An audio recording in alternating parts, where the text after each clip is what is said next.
Bonjour à tous, bienvenue dans ce webinaire consacré à nos attentes 2025, aux perspectives de marché. Bis repetita placent, on prend les mêmes et on recommence ou pas?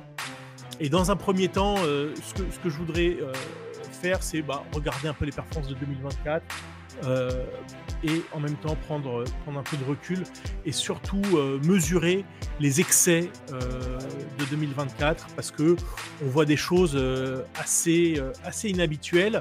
Et la question de fond, ça va être de dire, est-ce que c'est un élément structurel ou est-ce que c'est un élément conjoncturel? Et ça, vraiment, cette question-là, elle peut résumer beaucoup de choses et avoir de lourdes implications dans la gestion. Alors, mesure la performance, ça vous le savez, des résultats du S&P 500, encore une année à plus de 20% de hausse, et largement en tête par rapport aux autres grands indices mondiaux. Le stock 600 qui en une nouvelle année sous-performe. À noter le retour retour en grâce. Alors, toutes choses égales par ailleurs, tranquillement, on va parler de retour en grâce. Du marché chinois, qui a réagi extrêmement vivement suite à l'annonce du plan de relance et puis qui finalement est en train de s'assoupir devant l'absence de détails ou l'insuffisance du plan à ce stade. Alors, ça, une nouvelle fois, une nouvelle année, on isole les 7 premières valeurs du S&P 500 qu'on compare aux 493 autres pour s'apercevoir une nouvelle fois que si vous n'êtes pas positionné sur ces 7 titres, vous avez raté une performance de plus de 60%. Et sur le reste, finalement, alors je ne vais pas dire que vous ne faites pas grand-chose, mais c'est bien moins impressionnant puisque, en plus, avec la correction du mois de décembre, vous êtes passé autour de 17%, donc sur l'immense majorité de l'indice. Donc une nouvelle fois, un marché à 2 vitesses, et extrêmement concentré. Là, ce que je vous ai mis, c'est la performance donc annuelle du S&P 500, donc tout le monde. Et pour vous apercevoir, alors on a beaucoup dit deuxième année d'affilée à plus 20, enfin au-delà de 20% de performance. Mais si on recule un peu plus, on voit que c'est quasiment sur 6 ans. Il y a 4 années au-delà de 20, hein. Voilà, 6 ans, 4 années au-delà de 20%. C'est assez unique, c'est une performance extrêmement rare, historiquement. Là encore, est-ce que l'intelligence artificielle, la révolution IA, justifie, enfin ça l'explique en tout cas, mais est-ce que c'est justifié? Alors là aussi, en prenant de recul, on regarde juste les écarts entre le S&P 500 et le MSCI World pour rappeler quand même, rappeler à certains que ce qu'il dit sur les États-Unis, le caractère exceptionnaliste de l'économie américaine, des marchés américains, que les États-Unis, effectivement, c'est une terre d'innovation, c'est une terre de libéralisme. Tout ça, c'est vieux, d'accord? Et puis la révolution technologique IA, c'est pas la première révolution technologique. Le libéralisme, si je prends un peu de recul, vous me direz si vous êtes d'accord avec moi, ça date de Reagan, d'accord? Les années 80. La révolution technologique, on en a eu dans les années 80 avec l'arrivée du PC, on l'a eu dans les années 2000 avec l'arrivée d'internet, on l'a aujourd'hui avec l'intelligence artificielle. Je ne suis pas sûr que l'impact de l'intelligence artificielle soit plus profond que l'arrivée d'internet dans les années 2000. Je ne suis pas convaincu du tout. Et donc, ce qu'on s'aperçoit, malgré tout ce que je viens de dire, c'est qu'il y a eu des années, même des périodes assez longues, où les États-Unis ont sous-performé le MSCI World. Alors, à la limite, peu importe les montants, parce que de toute façon, MSCI World, ça comprend déjà une bonne part d'États-Unis. On a eu de longues périodes de sous-performance des États-Unis. D'accord? À l'époque aussi où la bulle était ailleurs, était en l'occurrence dans ces années, la fin des années 80, au Japon. Alors si on prend l'ensemble de la période, sans doute les États-Unis ont surperformé, mais ça n'a pas de caractère structurel. Alors là, on a, la valorisation, du S&P 500 par rapport au S&P 600. C'est S&P 600, c'est small cap. Heu, pour mémoire, 500, c'est les 500 plus grosses. Ensuite, vous avez les mid cap, le S&P 400 et puis après les 400, vous avez les 600 plus petites. Et donc, vous voyez un écart de valorisation où le S&P 500, on peut le considérer comme relativement cher, mais pas à des records de cherté. Le S&P 500 est quasiment à des records de cherté et surtout, cet écart-là, de valorisation a rarement été trouvé. On le retrouve simplement ici, au moment de la bulle des années 2000. Heu, est-ce que c'est justifié? Vous avez à droite un ratio qu'on peut assimiler à des marges où effectivement, vous avez aujourd'hui un écart de marge significatif entre les 2 indices. Donc oui, cet écart de valorisation est justifié et effectivement, il n'était peut-être pas justifié dans les années 2000 où les marges étaient quasiment identiques. Donc l'écart de valorisation est justifié. Est-ce que le niveau de valorisation est justifié? Ça, c'est une autre histoire, on va en parler après. En revanche, la question, moi, que me pose le graphique de droite, c'est si l'intelligence artificielle ne sert pas aux petites entreprises, en l'occurrence, si elles n'arrivent pas à améliorer leurs marges grâce à l'intelligence artificielle et que l'intelligence artificielle sert juste à faire grossir des mastodontes, dont le but est quand même de fournir un service à des utilisateurs, dont les sociétés du S&P 600. À quoi ça sert? Je pense que euh, le pari implicite des investisseurs en jouant l'intelligence artificielle, c'est de dire que les marges de l'ensemble des sociétés américaines vont s'améliorer, pas simplement les marges des boîtes techno. C'est une question importante. Euh, on va voir un peu, j'aime bien regarder le comportement des investisseurs parce que vous savez bien que c'est un indicateur contrariant, que lorsqu'il y a trop d'optimisme, il convient de faire attention, puis quand il y a trop de pessimisme, c'est là qu'il faut s'interroger s'il faut acheter. Or, lorsqu'on demande à des investisseurs enfin qui ne sont pas des banques, on va dire non professionnels, quel est leur positionnement aujourd'hui, on voit que leur exposition aux actions, ici, est globalement, pas tout à fait, mais globalement au plus haut historique. Et quand il a été au plus haut historique, ici, en 2007 et ici en 99. Donc c'est un indicateur contrariant qui fonctionne bien. Alors évidemment, est-ce que c'est, quand le pourcentage sera à 50, 51 ou 60 que le marché se retournera? On ne sait pas. Ce qu'on sait, c'est que beaucoup ont déjà acheté et avec quoi ils ont acheté? Avec les liquidités qui, là, pour le coup, sont au plus bas, en tout cas sur cette période de 25 ans. Et quand on leur pose la question, est-ce que vous pensez que les marchés actions vont monter dans les 12 prochains mois? Là, c'est un record depuis 1988. Je pense que oui. Donc, l'optimisme est partout. Alors, ça ne suffit pas pour faire baisser un marché. C'est insuffisant pour croire que demain, on va avoir un bear market. Mais je trouve que c'est intéressant parce que ça pose le contexte. Ah ben voilà, ce dont je vous parlais. Le poids des États-Unis au sein des marchés mondiaux. Donc vous voyez, je vous disais 50-55% durant la bulle. Bah voilà, j'étais pas loin, entre 50 et 60. Aujourd'hui, on est à 70. Alors comme il y a quand même un lien entre l'économie et les marchés financiers, alors je vous l'accorde, parfois le lien est assez ténu, c'est vrai, mais j'ai trouvé assez intéressant de regarder la part de l'économie américaine dans l'économie mondiale. On est loin, mais très loin des 70. On est à pardon, vous voyez peut-être pas le chiffre, ici, on est à 26.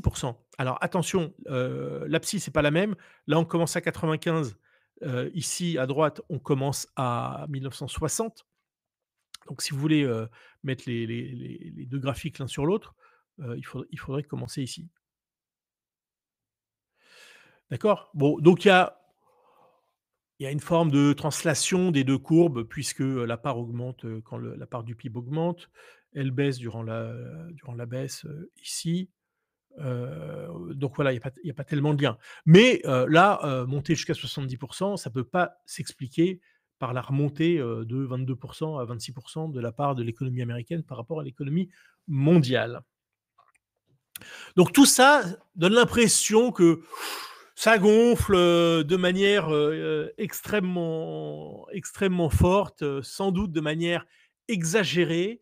Tout le monde y croit, tout le monde veut y aller, c'est facile, il suffit d'acheter un ETF MSCI World, dans lequel, il y a une concentration qui est, inédite, un S&P 500 et là, c'est magnifique, on se laisse porter. Hop, ah, comme on n'est pas très sûr d'acheter au plus haut, on fait un DCA pour répartir ses achats et ça y est, il n'y a pas besoin de gérer finalement. Bon, on va voir plus tard que c'est un peu plus compliqué que ça. Alors voilà, je bascule sur nos indicateurs. Donc je vais vous représenter ceux que vous connaissez si vous me suivez depuis quelques temps, et puis un certain nombre qui sont nouveaux. Là, voilà, pour parler de valorisation, euh, on a du mal quand même à croire que ces valorisations sont durables. Euh, on est aujourd'hui avec un cap, un price earning cyclically adjusted, donc le price earning de Schiller. Si on regarde depuis l'histoire, on est plus haut que les plus hauts de la crise de 29. D'accord. Et on a été plus haut que très rarement, quelques semaines ici, et surtout ici. Et en calculant, on voit que on a été supérieur aux valorisations actuelles. Je parle donc sur plus d'un siècle. D'accord. Il y a eu quelques révolutions en un siècle. Je ne parle pas que d'Internet et du PC. Seulement 2% du temps. Ça parle, non? Donc 98%, la valorisation des marchés américains a été inférieure à la valorisation actuelle.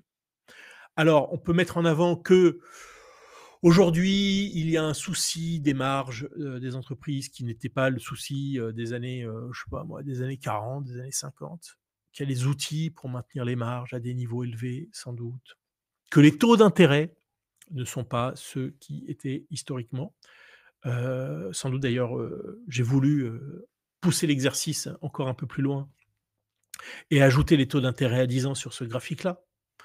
Et donc j'ai mis en pointillé vert le niveau des taux à 10 ans américains actuels, soit 4,60%, pour voir s'il y a eu des époques où les taux d'intérêt étaient déjà à 4,60 et voir ça correspondait à quel niveau de valorisation. Bon, on est ici à 4,60, la valorisation, elle était là. D'accord, allez, entre 24 et 28. Ici encore, bon, on n'est pas loin de 24. Paf. Ici, alors sans doute un mauvais exemple, on est à 8.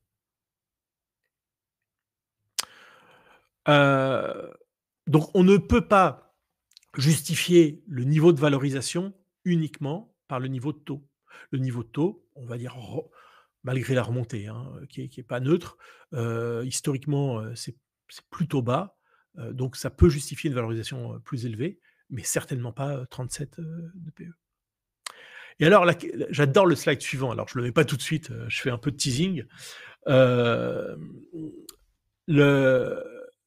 La question qu'on pourrait se poser, c'est de dire: est-ce qu'il y a une relation entre, la performance à venir et le niveau de valorisation? C'est-à-dire, est-ce que finalement, acheter un marché cher, ça impacte les performances à venir? On dit de manière générale, bon, ça paraît cohérent, mais je me méfie toujours des idées cohérentes, faut acheter un marché quand il n'est pas cher et le vendre quand il est cher. Eh ben, c'est vrai. Alors, j'adore ce graphique, je me répète. Vous avez un abscisse, heu, non pas le taux, le yield qui est en fait l'inverse du price earning. Si on prend l'inverse du price earning actuel, je vais prendre ma calculatrice pendant ce temps-là. On est donc à 37,8, un peu de température, hein. L'inverse de 37,8 fois 100, pardon,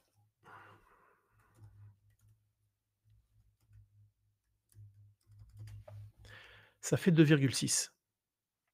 2,6, ça nous situe clairement ici.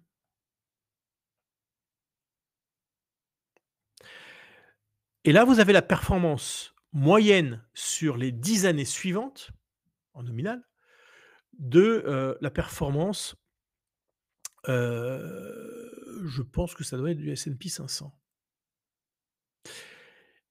Et donc, ça veut dire que lorsque vous achetez un marché qui a la valorisation actuelle, historiquement, alors historiquement, il n'y a pas beaucoup de périodes où on a été, dans ce niveau de valorisation.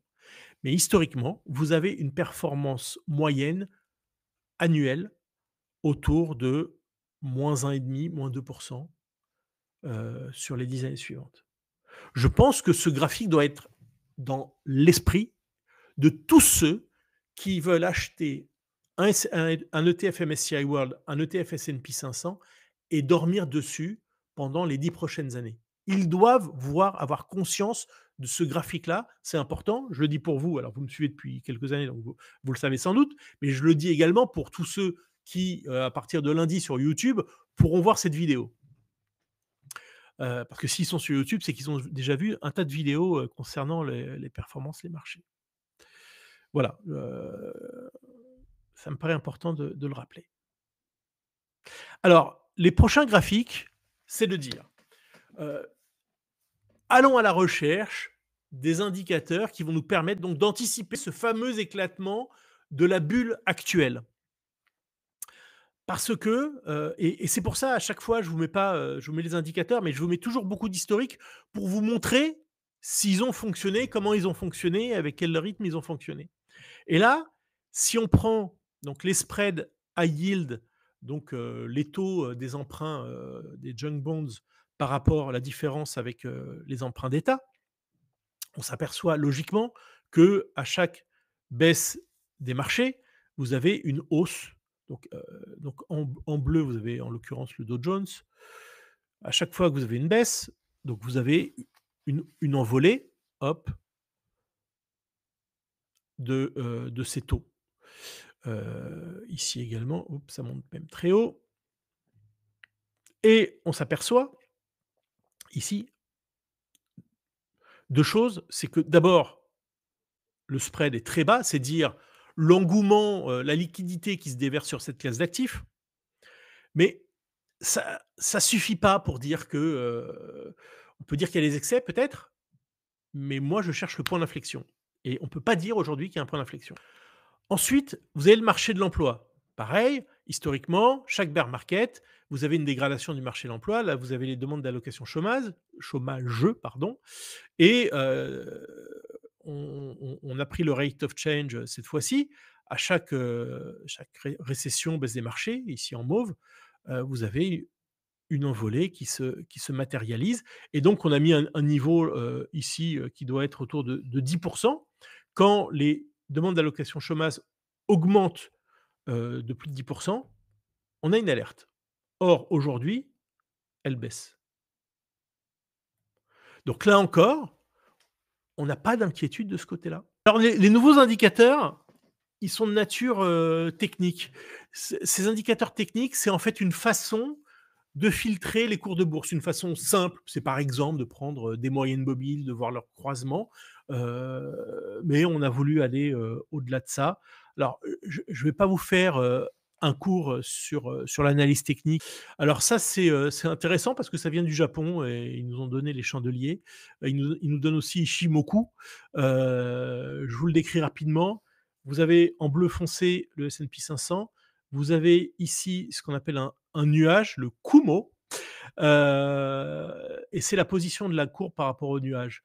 Lorsque, les cours traversent le nuage et sortent par le bas, c'est un signal de vente. Et quand ils remontent et qu'ils traversent le nuage par le haut, c'est un signal d'achat. Et quand en plus c'est confirmé par la position de la courbe retardée qui s'appelle le Chikou, alors ça donne plus de force à cet indicateur-là et vous avez en pointillé vert et rouge, les moments où il a donné, des signaux d'achat. Alors ce que je trouve intéressant et c'est vraiment la façon dont je travaille les indicateurs, l'idée est pas de donner des indicateurs chaque semaine parce qu'on est des investisseurs de long terme, donc bah, on filtre les indicateurs de façon à donner des signaux de long terme. Donc voilà, ça a correctement alerté, en 2008. Hop, c'est revenu à l'achat un peu tard, mais c'était pas si mal et cetera et cetera. Donc là encore, ici, on est loin du nuage, et la courbe verte est largement au-dessus de la courbe bleue, donc pas de raison, de s'inquiéter. Là, qu'est-ce qu'on a? On a le Relative Volatility Index, ça ressemble un peu à un RSI. Le RSI, là aussi, c'est pas facile de le faire parler, mais celui-là, c'est un peu plus intéressant parce que c'est pas simplement de prendre la volatilité des cours de clôture. Là, on travaille sur la volatilité, l'évolution des plus hauts et des plus bas et la façon de le lire, c'est que, alors là aussi, il est en mauve et on a pris une moyenne mobile en jaune et on le fait parler de cette manière-là. Lorsque, on est en dessous de 25, c'est certainement qu'on est survendu et donc on ne vend plus. En haut, on n'achète plus et ce qui nous intéresse, c'est les changements de tendance, c'est le passage au niveau de 50 par la courbe jaune et on voit aujourd'hui qu'on en est loin. J'avance rapidement, là encore, on est loin encore de la traversée ici de zéro. Paf, on est loin de traverser la moyenne mobile. Tac. Ça aussi, voyant les barres là, comme tout à l'heure, les barres vertes, c'est un signal d'achat, les barres rouges, c'est un signal de vente. On est toujours en position d'achat. À quel moment, on devient en position, de vente? C'est quand ces 2 graphiques-là, qui sont le graphique orange ici et le graphique bleu se croisent. On voit qu'on en est aujourd'hui loin. Il y a un autre graphique qui me paraît très intéressant. C'est, bon alors c'est un sujet, mais personne ne parle. Les sujets dont personne ne parle et qui peuvent être potentiellement, dangereux, m'intéressent. C'est l'écart de taux entre, l'Allemagne et le Japon. Pourquoi? Parce que on sait bien que une partie de la hausse des marchés s'est faite sur le carry trade japonais. Vous avez pu assister au décrochage des marchés pendant quelques jours au mois d'août. Alors effectivement, il n'y a peut-être pas beaucoup d'opérateurs, mais on a parlé euh, qu'on appelle ça, du carry trade et du débouclage, pardon, des opérations qui consistent à emprunter en yens et à placer, sur des actifs plus rentables puisque les taux, le yen ne cessait de se déprécier, que les taux étaient arrimés à peu près à zéro, et donc c'était entre guillemets «un exercice facile». L'exercice, il va commencer à être beaucoup plus dur parce que c'est terminé, les taux japonais ne sont plus à zéro. Vous voyez ici le 10 ans japonais, on est au-dessus de 1. D'accord? Donc la tendance baissière ici, c'est terminé heu et ensuite, vous êtes dans une tendance haussière. Enfin, je fais pas d'analyse graphique sur le 10 ans japonais, c'est pas la mais vous voyez qu'il y a un changement de politique monétaire, que, je vous ai pas mis les chiffres d'inflation, mais les chiffres d'inflation au Japon, sont, un peu alors à l'échelle japonaise, hein, sont un peu tendus. Et que de l'autre côté, on a une crise, politique, une crise économique, une crise à tous les étages qui va imposer à la BCE, de garder une politique hyper accommodante. On a de la dette partout, les taux doivent rester bas. Qu'est-ce qui se passe si, les 2 graphiques se croisent? Peut-être même avant le croisement de ces 2 graphiques-là. Eh bien, tout simplement, c'est l'euro qui va devenir, une devise, de carry trade peut-être, mais c'est les débouclages, ici ne se feront peut-être pas, sans volatilité sur les marchés et qui sera peut-être et que le passage de l'un à l'autre ne se fera peut-être pas le même jour. Heu, donc ça, je pense que c'est quelque chose à surveiller. Je me dirige gentiment vers la conclusion. La première chose, pour synthétiser, ma pensée, c'est que sans hésiter ou en hésitant vraiment pas beaucoup, je peux dire qu'on est dans une bulle. On dit toujours: «On se rend compte que c'était une bulle une fois qu'elle a éclaté». Je suis pas tout à fait d'accord avec cette affirmation, je pense qu'on est dans une bulle. Petit 1. Petit 2, ça impose de se doter d'outils adaptés et je vous ai parlé d'indicateurs techniques. On en a d'autres, j'en ai présenté quelques-uns, mais de toute façon, le message globalement est le même.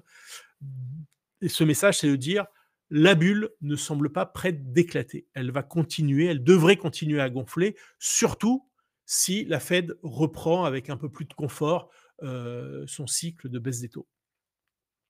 Anticiper un changement de leadership, ça me paraît, tout à fait, presque, saugrenu, inadéquate, parce qu'il faut que la bulle éclate pour ça. Heu, que vous savez, ça fait, plus de 15 ans, que, j'ai abandonné tout véhicule d'investissement et que je me suis focalisé sur les ETF et un des charmes de l'ETF, c'était de dire: «Avec une transaction, j'achète quelque chose de diversifié». Aujourd'hui, je le dis clairement, vous achetez un ETF, vous n'êtes pas diversifié. Oubliez ça, parce que tout simplement, tout le monde fait la même chose. Tout le monde achète des ETF MSCI World ou S&P 500 en se disant: «Je suis diversifié». Ce n'est pas vrai et vous le sentirez passer lorsque la bulle éclatera. Et qu'aujourd'hui, diversifier, c'est réduire la performance. Dès que vous sortez des 7 premières valeurs, vous diluez la performance. D'ailleurs, il faudrait dire aux personnes qui n'achètent qu'un ETF S&P 500 qu'il y a peut-être encore mieux à faire, hein. Il y a, iShares qui a lancé il n'y a pas très longtemps le S&P 20 déjà. Ils n'ont pas été jusqu'au S&P 7, mais voilà, ils ont fait le S&P 20 et donc bah, voilà, vous vous concentrez à mort encore plus et puis vous captez, le maximum de performance. Puis pourquoi pas acheter un levier aussi dessus. Donc ma recommandation d'investisseur, raisonnable, qui connaît un peu l'histoire des marchés financiers, c'est diversifier. Alors vous pourriez dire: «Non, je fais, tout S&P 500 ou ce que vous voulez et puis j'attends les indicateurs et je sors». Oui, dans ces cas-là, pourquoi pas avoir un programme de DCA inversé. Le problème de DCA, c'est j'achète un peu tous les jours parce que je lisse mon point d'entrée. Tout le monde parle de ça aussi dans les vidéos sur YouTube. Moi, ce que je vous dis, c'est faites un DCA inversé, c'est-à-dire vendez régulièrement, voilà, pour constituer une poche de cash et vous verrez que j'espère que nos indicateurs fonctionneront pour nous le dire, mais qu'il y aura un moment où la une des journaux financiers, ça sera, on l'a déjà vu, cash is king, on la connaît par cœur. Une façon de réduire le risque, c'est par exemple d'acheter des ETF équipondérés. Vous avez les mêmes valeurs IA et compagnie, mais vous êtes un peu moins concentré. Et si vous voulez vraiment dire j'achète mon MSCI World et de toute façon à long terme, les actions, c'est ce qu'il y a de mieux, je fais deux choses. Je fais un, je vous renvoie vers le graphique qui montre que quand on achète à ce niveau de valorisation, la moyenne historique, c'est de faire une performance chaque année, enfin la moyenne pendant 10 ans de moins 1,5 ou moins 2%. OK. Mais si vous y tenez vraiment, je vous rappelle le temps qu'il faut lorsqu'on investit au plus haut d'une bulle pour se rattraper. Et donc là, ce sont les marchés américains. J'ai pris toutes les occasions où le marché, a baissé de plus de 25 et le nombre de mois pour retrouver le niveau d'achat. Donc vous achetez au plus haut, pas de bol, hein, combien de temps pour récupérer? Donc c'est pas rien, hein. Par exemple, pour prendre, ce qu'il y a de plus récent, la crise des subprimes, bah, je l'ai mis en mois, allez, je vous le fais en années, ça fait quasiment 5 ans et demi, hein, pour récupérer, ces cours. Alors très bien, peut-être que vous êtes patient, mais je pense il faut savoir diluer le risque, avoir des indicateurs pour, en fonction de votre type d'investisseur, l'augmenter un peu ou le réduire un peu en fonction de différents indicateurs dont on a parlé. Globalement, le marché aujourd'hui se divise entre 2 types d'investisseurs.